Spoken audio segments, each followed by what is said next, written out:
Lights are flashing, hearts are falling. Join the wave, come feel the motion. Dive into this fringe devotion.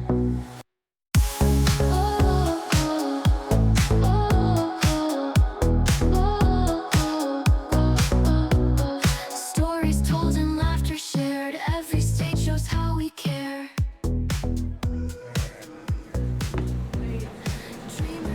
Hi everybody, welcome to the podcast. Welcome to the Fringe Adjacent portion of the podcast. So these will be related to 2024 KC Fringe, but it's not part of our Fringe program. I think we have person number 3 here. And we have a full house tonight, so... Yeah. Okay, yeah, go ahead. So, all right, Bob, do what you gotta do. Yeah. So I'm going to have my guests introduce themselves. My name is Chris Cole. I am the director of By Spy. I also play William Hart in the show. I am Jen Rains, and I play Joan in the show. I also kind of helped get the play together. I was going to say, you're really underselling it, too. Like, you're the lead and the co-writer of the show, too. I mean, you came up with the name of the show. And the stage manager, and the prop master, and the assistant director, and the... I mean, you wear a lot of hats. Yeah. That's what like Fringe do, is you have to. Yeah. Really do. And we have... So, Go ahead and introduce yourself, please. Hello, my name is Bob Rains. All right. I am my second year of C-Squared. actually, yeah, this is your second year. He plays the narrator in the show, so there are some parts where it's like, oh no, this scene's in heavy spy language. Let's decode this. Good deal. So you came to me because we're going to be venue mates. Yes. Yeah. The Independence Boulevard Christian Church on Gladstone. On Gladstone, right on Independence Avenue. Yeah. The infamous Avenue. I think the building's really pretty, so I'm just going to be very, very happy that the building's really pretty. Yeah. So, because for me, that's really all that matters. Yeah.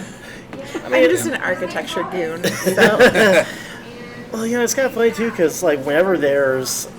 a lot of these Fringe venues are just kind of where they fit, but they're always, like, a really super cool building. You either end up at, like, the Arts Asylum, or, that was last year before, we were in... Upside Bungee. The late, great Upside Bungee. But down right in the heart of the West Bottoms, too, where, like, whenever we go outside, like, that old stove factory is cool. Yeah. Yeah, historically, they've been the venues have been like Midtown, Westport, up to about Union Station and everything. But so I'm glad to see a little more spread out. Yeah. Well, and we've tried before to just kind of connect with our venue mates. Mm-hmm. Last year, I was on a team for Fringe After Dark with someone from one of the other plays at our venue who actually ended up winning Best Up. Yes. So it's really great because you get such a diverse character of people that comes into each venue, and so you get to meet so many great, amazing people and support them. So we actually make it a point to see every show that's at our venue. Cool. Yes. So we'll be coming. Awesome. Appreciate it. There's this podcast. It sounds really cool. I think I'll check out. I don't know. Just saying. Yeah. Good deal. So tell me about this. Tell me about your play. By Spy. By Spy. It started as a really funny joke that I told one night when I was a little silly laughing, and then it kind of turned into something a little more personal than maybe I would have liked. I co-wrote it with Kaylee Smith.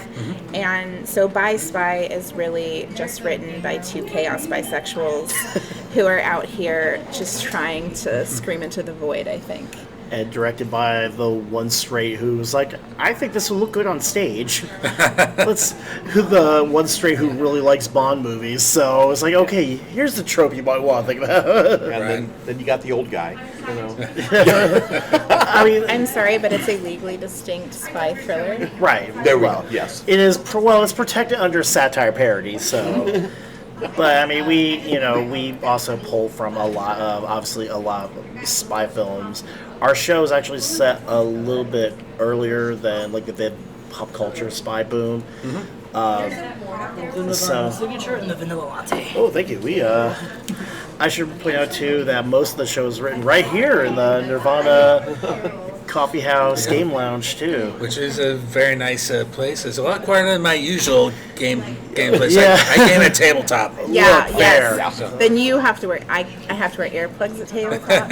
I love this coffee shop because they have like actual comfortable seats, and the vibe is just so great. And you can play Catan. So as long as those conditions are met for a coffee house, that's good for me. And subjective guess who. Subjective guessing. Guess who? Yeah, I mean, look, most of the time with a Guess Who, you look at the guy, it's like, does he have gray hair? Whenever we play, it's like, all right, does this guy look suspicious? Would this guy drink an IPA? Right. The answer is usually no. The answer is, well, some of those cards too. Like, there's a lot of Yeah, handlebar you mustache. just never know, right? Exactly. Never know. So, But, it's okay. at least the second Catan player I've had on the podcast. I've played, third. I am a Catan. She kicks my butt every single time. She is ruthless. I don't like, maybe not ruthless. No, ruthless. Ruthless is good. Yep. Yeah. Very, very.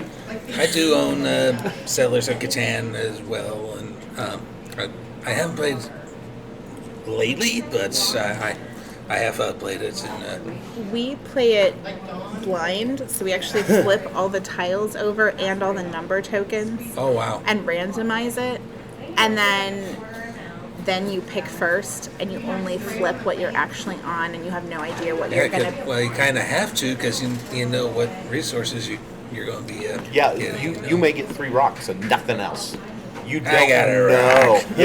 It has You happened. don't know what you're gonna get. So yeah, and then we incorporated a D20. At some point, it gets ridiculous, but we're really on a mission to see how many other games we can add D20s into until we cause our family shame. So I mean, look, I've told you my big plan to do Risk and D&D simultaneously. Wow. no one will play Risk with me. Yeah. I won't. So we have done, since we're on the subject of gaming, we have done game playthroughs on this podcast. My big game is Smash Up.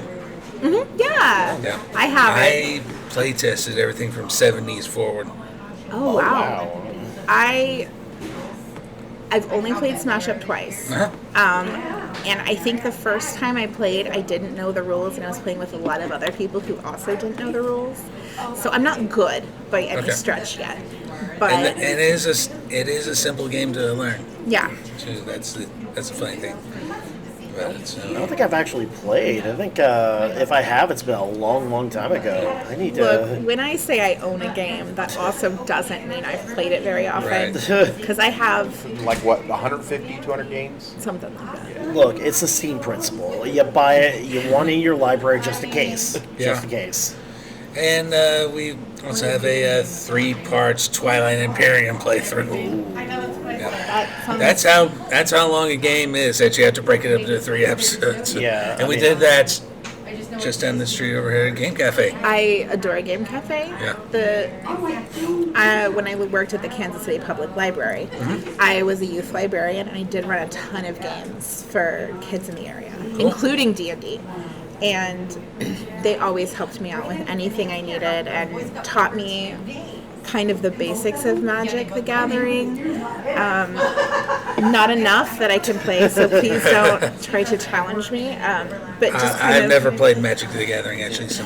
Here's the thing with like Magic the Gathering too. Is I have friends who love it, and like I can play it. It's just I prefer D&D, and that weirds some people out. People will say, they'll come up to me and be like, why do you think D&D is easier to play? You play Magic. You play a card. The card says what it does. Yeah. It's like, does it though? Sometimes it's complicated, the card. Yeah. Like, I just want to argue, so let Yeah. me play D&D. Exactly. I have never played D&D, but I am aware of a few stories, like the Dread Gazebo story. Yes. Yes. Yes. Which I found out about actually doing some work at Mid-Americon 2 back in 2016. Yeah. So you went to the Hugos. I was working with Fantasy Flight Games at the time. And, So, yeah. I'm thinking too, because I think that was the Hugos agency, wasn't it? Mm-hmm. Yeah, because it was World. I believe I was under a rock for most of the time. So anyways, when I was there, yeah, I toured the gaming area and the game rental, the game library. Yeah. They had underneath the blankets a model gazebo. And they showed everyone the gazebo and gave you a ribbon and said, "I survived the gazebo." Yeah. Well, it's Weekend's Fire too. That's the. Yeah. I guess I grew up. We played a few board games. Sorry, Monopoly. Yeah, Euchre. but that was back in the day. That's an easy game. Euchre. All very good games in their own right. Yeah. But nothing. That's compared- what we had, though. Yeah, that's what they had. But Look, my grandparents used to play Clue all the time over in like England with their friends too. I think it was like Cluedo at the time. Cluedo. Yeah. Which I think is still the name outside of North America. Yeah. Yeah. It's kind of like Where's Waldo? Everywhere else in the world's like Where's Wall-E? It's like what? No. Yeah. Anyway, we're getting off topic. Yeah. That's generally how I'm it not goes. saying My that apologies. I'm not saying we've used tabletop RPGs as a character building exercise for this current show, but the Thirsty Sword Lesbians TTRPG I can vouch for. All right. Yeah. No judgment here. So, Bob is sitting here Absolutely. like, "Oh, I'm not going to discuss, It does not bother me. Jen has helped me so much over the years. Yeah, So it was tough, but sometimes you just gotta. I mean, I don't think 10 years ago I would have been able to make a whole show called By Spy, let alone have you participate in it. very true. So Very true. it's really nice. I've grown a lot. good to know. And I think that's kind of a lot of how the story got a little personal was it's kind of a coming out and finding yourself and advocating for yourself story while also being disguised as a bunch of goofballs having a good time. Because that ends up being what a lot of our stories are that we write for ourselves. Right. Last year we did a show of Monsters and Men and Murder that was written by Kaylee Smith. Yes. And it was fantastic. It was amazing. And being a part of that creative process this time and being able to put a lot of myself into it was really fun. So. Cool. Kaylee Smith is a machine. She specifically asked us to let you know that she's a maniac. That was a conversation. She's like, "Hey, I won't be able to make it today. Make sure they know I'm a maniac." And I want to really hit home that I adore Kaylee, and she's fantastic. absolutely. And she's completely unhinged. Yeah.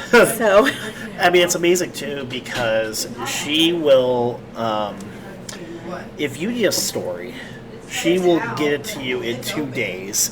Now you'll have to talk her down from a lot. Like, oh, okay, Kaylee, we can't have the 20-person epic battle scene on stage with 6 people. But You can barely do that in film. yeah, exactly. the first draft of Monsters and Men it was an actual 6-character knife fight. And I kind of came to her and I said, "Kaylee, Yeah. I don't think you understand. I can't make this work." So we did cut it down. but- I really liked last year what we came up with too, where we had the little vignettes that sort of implied larger action. Where You can imply all sorts of stuff. yeah, and that was personally speak, a directorial challenge as I put my choppers and my director hat on. But the one thing I've been very fortunate with is I've had an amazing crew around me. Of course, Jen has been obviously, Atlas holding up the world behind the scenes. But we've also got, Trey and Deanna as well too, who were the show this year. Trey was Dracula last year, and then Monsters and Men. Deanna was Arziel the Demon. And this year they're more of an ensemble role, but they do play the villains in the show. I even forget the acronym too. The strategic, tactical, artillery. The acronym, they play the Straits. The villains of My Spy, the Straits. They are in khakis, and I just envision, like, if their name was like Greg. So that was kind of the how do you make a very unassuming thing kind of be evil? Not evil though, because they're not really evil. They're just different. They're just different. Yeah. But you know what I mean? The kind Uninformed. of They work for a different agency. the antagonists of Right. the play. Yeah, that's a good better word than just enemy. The antagonist. Yeah, The antagonist, I mean, that's right. because that's the thing. They're thinking they're doing the right thing, and they're not. But. You get kind of get into because, as much as this, one of the great things about this show and one of the great things about this script is that it's got the right, like the perfect balance. You have like that emotional core about accepting your value and taking the world and taking what you know that you can do, and you basically put that in the middle and you surround it with a lot of high camp satire and very it's very much the 60s humor. It's very much, that kind of goofball that ties into, that's all in service of a very real story. And again, too, we're pulling from everywhere, too. Like, there's a lot of, like, spy tropes. You've got your death traps. You've got your villain monologues. But I also like the propaganda. That's my favorite part. As a lifelong studier of how propaganda works, kind of the intro of the play is almost like a propaganda reel. And so it's just kind of fun to blend those different things together, but also be able to keep the story like meaningful. Right. So, I mean, I think the good part is our crew works really well together and very good at creating dialogue while we're in process that not only fits the story, but fits the character. And I think everyone is able to contribute so much to this that I think it would be a little absurdist to say that just Kaylee and I wrote it, because there's like little bits of everybody in the play. Because originally, Bob's role, and Bob is my dad, he actually just kind of came aboard and started helping with the first play that we put together, King Kirby. All right. And so now we've roped him into acting, so he's doing great. I wouldn't say roped, because when I was younger, I did a lot of acting. I just didn't stay in it. When you wore younger man's clothes. Yeah, when I wore younger man's clothes, yeah. Right. I mean, but still, it was a moment. So much of the show came up. Oh, I think we had another guest here. Yeah, but so much of the shows came about with our current crew. I had done 6x10 at the Arts Asylum for the Barn Players. This was back in 2021, and I had written the script. It was a Shakespeare parody of current events entitled "The Most Lamentable Tragedy of Backwater Jacks." I sent the script.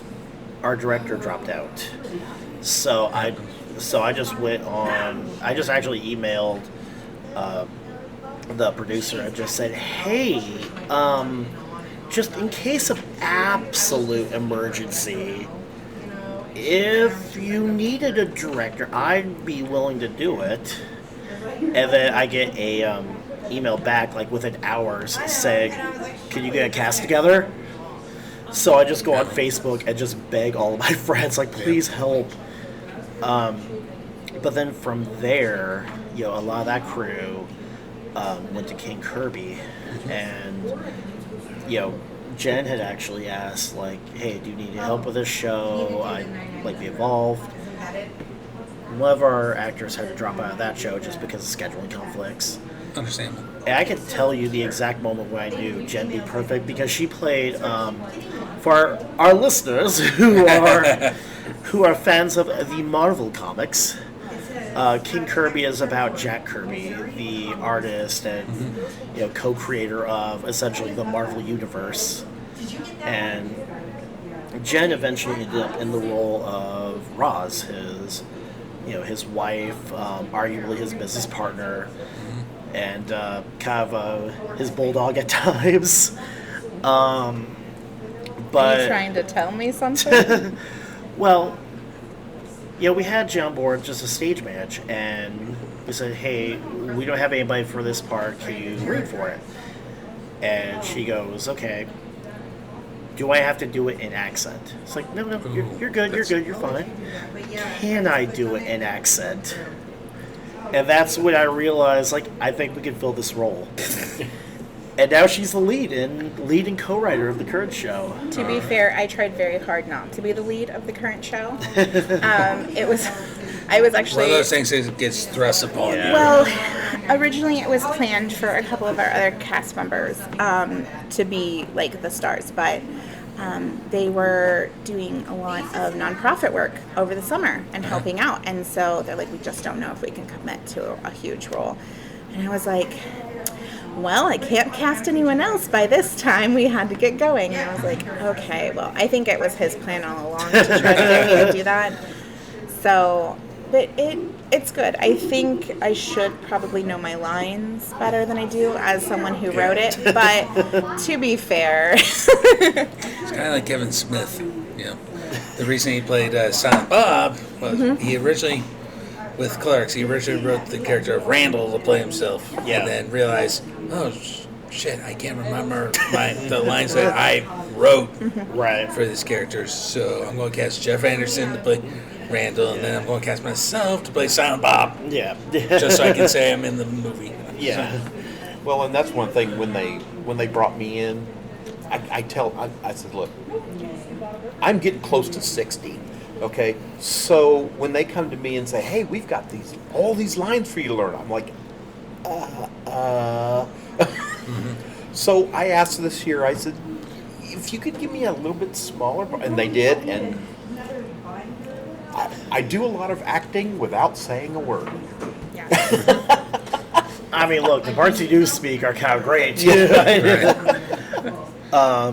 originally the narrator role was just going to kind of be at the very beginning during like the propaganda film. And then he was funny, so we let him do more, and And it's amazing too because so much of, I mean, not only are we pulling from old spy films, we're pulling from everything. Like Scooby-Doo. Scooby-Doo. The Benny Hill theme still plays in my head whenever I do that line. And when we were talking to, we wanted Bob to be kind of like the Rod Serling of the show. It would just come out and just be like, "Stand for your approval." Just personally speaking, with the character I play in the show, Will, the love interest, the husband, the partner, yeah. My love interest. I mean, look, well, I guess she's still technically interested. I guess that's true. Yes, but like some of the thoughts that go through my head, Joan and Will have a very... A lot of people are only going to know this from the Will Smith movie. Have a very James West Artemis Gordon relationship. But also, too, because so much of Will is sort of pretending to be in the masculine role, the hero role. For whatever reason, my first thought when I'm doing a lot of the dialogue, a lot of the really stuffy, like, I'm here to do spy business dialogue, I just see myself as Adam West in Batman, in the Bill Dozier Batman. It's like, Robin, we need to stop the Joker from... And I really like the relationship that couple has. It's definitely not reminiscent of any relationship that I have in real life or otherwise. I mean, All no. similarities to persons alive or dead are merely a coincidence. I mean, but look. like I said, it kind of got really personal for me when, part of the narrative is like being able to trust your partner and being able to talk to them. And I was like, don't read anything into that. I just want to do my funny Batman voice. That's all. I'm down for the funny Batman voice. I mean, Citizens of Quahog. yeah, citizens of Quahog. Exactly. It's Adam Wee here. Yeah. Nobody messes with Adam Wee. But yeah, that's, one of the great things about the show, too, is that, there is that core, but we still have a lot of fun with it, and we do have a lot of really just high camp, some of the spy tools. I'm not saying there's a banana that comes out that gets used as everything as like a telephone. Or a shoe. Or a shoe. Yeah, there's, like a martini code that gets a little haywire. I just think that it's just an echo of how our group just naturally is weird and a little campy and a little cringy, I think is what the children say. Yeah. But also, we're just a bunch of weirdos and we like to make weirdo stuff for weirdo people and let everyone feel loved and accepted. Was it 3 years ago when you guys did King Herbie? I'd never heard of Fringe before in my entire life. Yeah, I'd never attended I had either. no inkling, nothing, because I was just, But What? ever since I've gotten into that first show, I wasn't in the first one, but I was set up and breakdown. Yeah. He helped a lot. Yeah. Yeah. So I'm like, okay, and that kind of got me into it. Yeah, so Fringe to me now is like, oh, man, what show? Oh, look, there's this one. Yeah. Yeah. I want to go. Well, we're both spreadsheet nerds. So we actually create a spreadsheet schedule to try to see as many shows as possible. Last year you had 19. 19, yeah. And I had 20. And then the year before, I think we did 16 together. Yeah, because last year you saw one that I did because... I went to see, which one was it? Naked Mole Rat? Might be Naked Mole Rat, yeah. Yeah, which was great. And if the people who did Naked Mole Rat and Stinky Cheese Men are also at Fringe, We're going. You should go see their stuff because they're hilarious. Yeah. And it's funny, too, because I've been volunteering at Fringe for 10 years now, too. Yeah. And I've done the ticket sales, I've done check people in, here's your seat. I've read announcements. So yeah, I would always, that goes back to my first couple of years, I'd always make a list. It's here are the shows I've seen, and now here's the shows I've seen asterisk with the exception of By Spy. Right. Yeah. Yeah, I've been a French volunteer since 2011. Oh, so Wonderful. yeah. See, he's a veteran. David, he's got me. Even did a video one year. So Oh, wow. yeah, that's a lot. That's pretty fun. I can imagine. Yeah. Well, I was gonna say this is the 20th.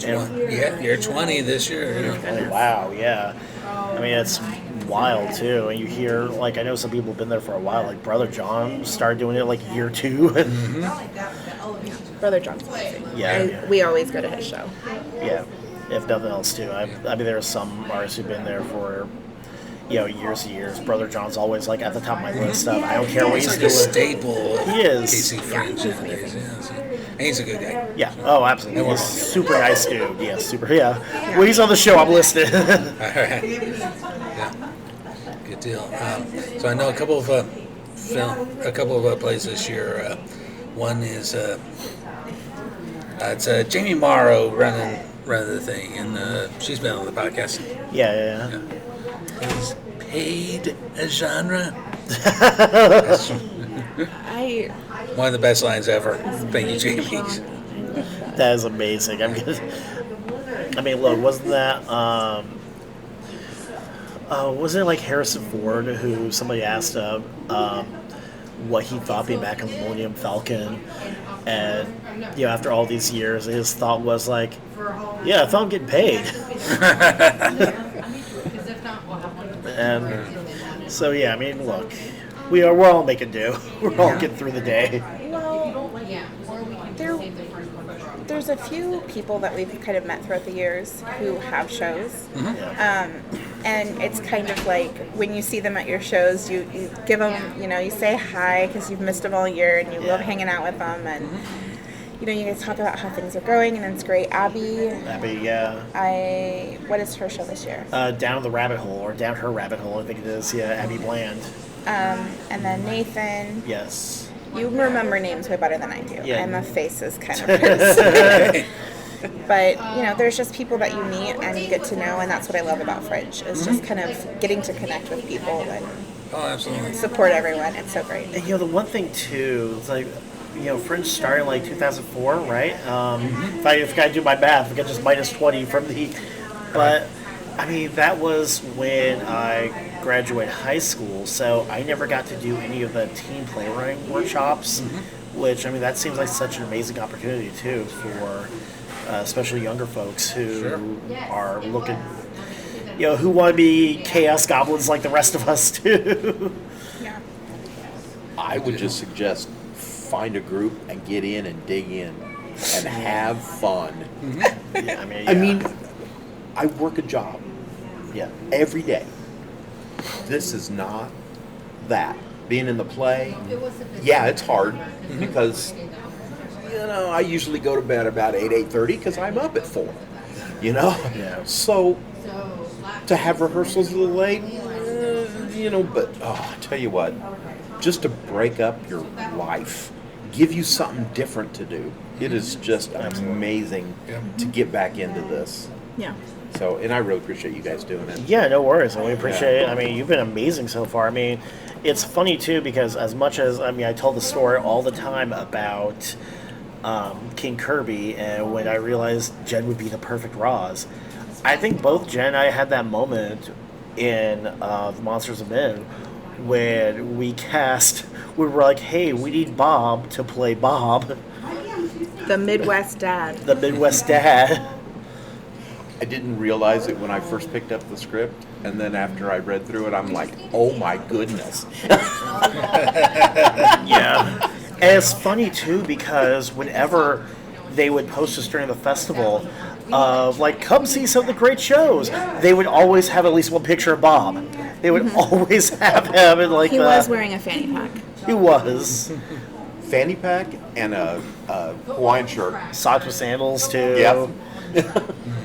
I mean, that one, there's one of, him hiding behind the chair. There's that other with the candle.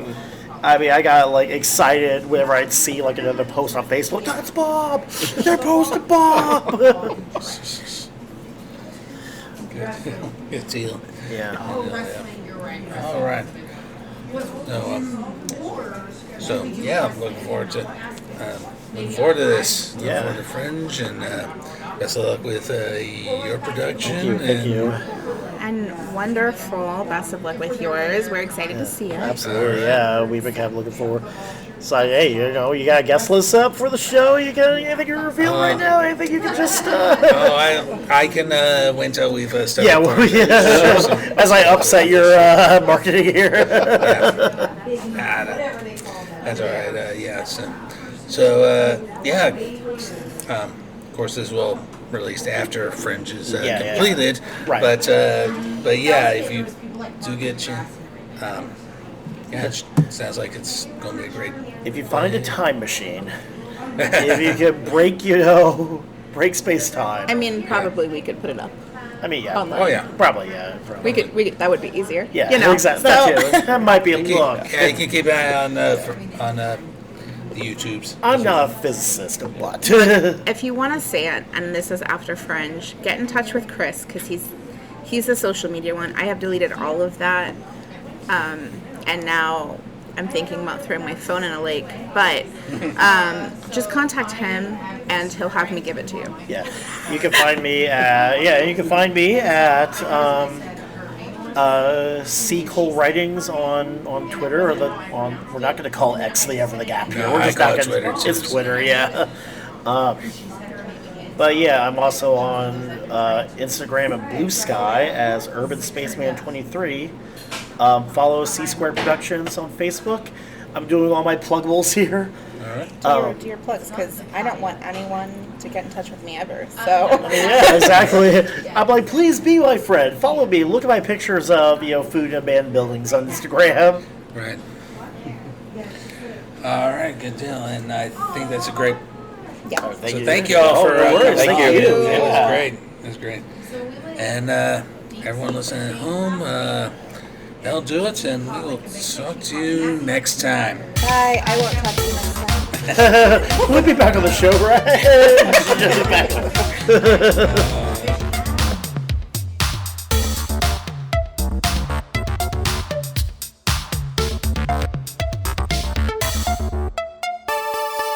This podcast is Uncalled For is hosted, produced and edited by Mike Chernevsky. Opening music for our KC Fringe program is Welcome to Fringe, courtesy of Suno.com. Outro music for our KC Fringe program is Fantasia by Kevin MacLeod at Incompetech.com, licensed under Creative Commons by Attribution 4.0 license. If you are in the United States or Canada, you can call us at 816-832-5160. Leave your message or question for us, and if we like it, we will play it on the podcast. Please support the podcast and purchase our exclusive Uncalled For merchandise. T-shirts, sweatshirts, mugs, stickers, and so much more. Go to www.cafepress.com/uncalledforpod. Thank you so much for listening. We will see you next time.